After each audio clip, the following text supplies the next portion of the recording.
Hi friends, అందరికీ నమస్కారం. ఈరోజు మనం డబ్బుకి సంబంధించిన ఒక చిన్న చాలా ముఖ్యమైన రహస్యం గురించి మాట్లాడుకుందాం, సరేనా? మీరెప్పుడైనా ఇలా ఆలోచించారా? అంటే ఒకే ఆఫీస్లో దాదాపు ఒకే జీతం తీసుకునే ఇద్దరు వ్యక్తులుంటారు.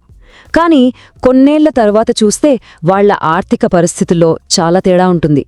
ఒకరు చాలా హ్యాపీగా ఉంటారు, ఇంకొకరు ఎప్పుడూ ఇబ్బంది పడుతూ ఉంటారు. మరి అదెలా సాధ్యం? ఇదొక చిన్న పజల్ లాంటిది కదూ. తదన్ని దీనికి సమాధానమేంటో కలిసి తెలుసుకుందాం. ఇలాంటి వాళ్లను మనం మన ఆఫీసుల్లోనో మన చుట్టుపక్కల ఎక్కడో ఒకచోటు చూస్తూనే ఉంటాం కదా.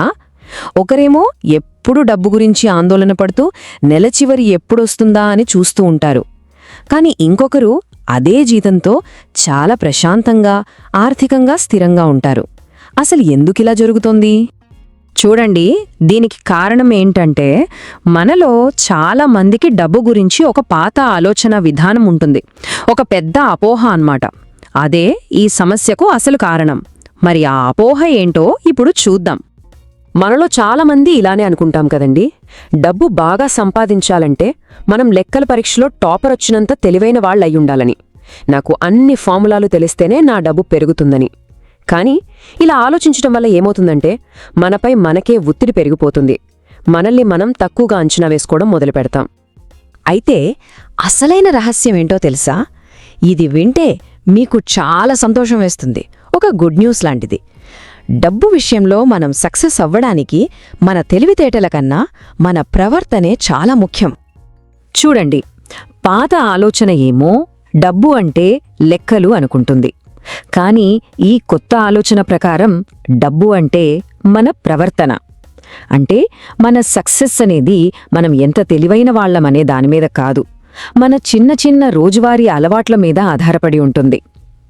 ఇది అస్సలు కష్టమైన విషయం కాదు, చాలా చాలా సింపుల్. అవేంటంటే మొదటిది ఓర్పు, రెండోది క్రమశిక్షణ, మూడోది నిలకడ, ఆ తర్వాత ప్రశాంతంగా నిర్ణయాలు తీసుకోవడం. ఇవన్నీ ఏంటంటే మంచి అలవాట్లంతే. రోజు మనం టైంకి నిద్ర లేవడం లాంటివి, లేదా హోంవర్క్ పూర్తి చేయడం లాంటివి. వీటికి పెద్దగా తెలివితేటం అవసరం లేదు కదా, కేవలం మంచి అలవాట్లుంటే చాలు. సరే ఫ్రెండ్స్, ఇప్పుడు మనం చిన్నప్పుడు కథల పుస్తకాల్లో చదువుకున్నట్టు కొన్ని సింపుల్ ఉదాహరణలు చూద్దామా? ఈ కథలు వింటే మనకు ఈ విషయం ఇంకా బాగా, చాలా తేలిగ్గా అర్థమైపోతుంది. ఇప్పుడు ఇద్దరి కథ చూద్దాం. ఒకరు రాహుల్, ఇంకొకరు ఆశా. రాహుల్ ఏం చేస్తాడంటే ప్రతి నెల క్రమం తప్పకుండా కొంచెం డబ్బు దాచుకుంటాడు. కాని ఆశా ఏమో డబ్బు దాచడానికి ఏదో ఒక మంచి సమయం వస్తుందని ఎదురుచూస్తూ ఉంటుంది.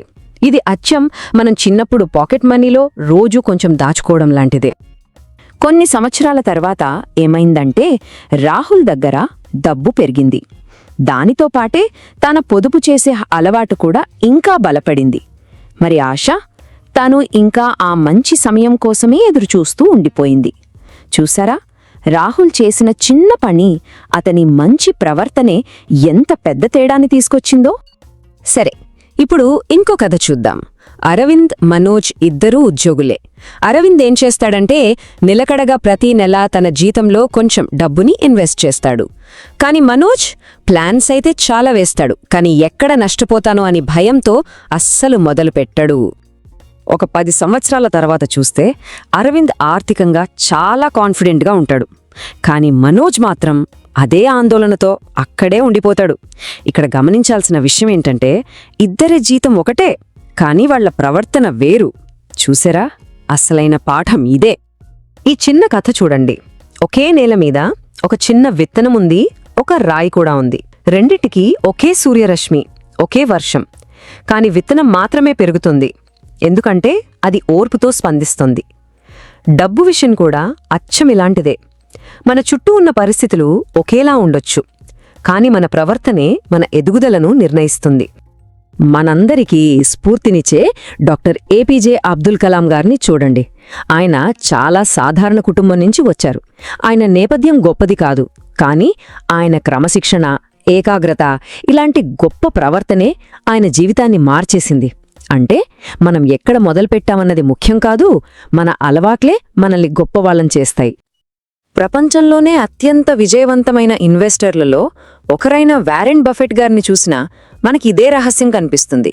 ఆయన విజయం వెనుక ఉన్నది ఏవో కష్టమైన లెక్కలు కాదు, చాలా సింపుల్ ప్రవర్తన. అదేంటంటే ఓర్పుగా ఉండటం, ఇంకా దీర్ఘకాలకంగా ఆలోచించడం. సరే, ఇదంతా బాగుంది. మరి మనం ఏం చేయాలి? ఈ క్షణం నుంచే మన జీవితంలో ఒక చిన్న మార్పు తీసుకురావడానికి మనం ఏ చిన్న మంచి అలవాటును మొదలుపెట్టగలం? ఒక్క క్షణం ఆలోచించండి. ఈరోజు మనం ఏ చిన్న మంచి అలవాటును మొదలుపెట్టొచ్చు? బహుశా రోజు ఒక 10 రూపాయలు పిగ్గీ బ్యాంకులో వెయ్యడం కావచ్చు, లేదా డబ్బు గురించి ఒక మంచి పుస్తకంలో ఒక్క పేజీ చదవడం కావచ్చు. ఏదైనా పర్వాలేదు, కానీ ఒక చిన్న అడుగు ముందుకు వేయడం ముఖ్యం.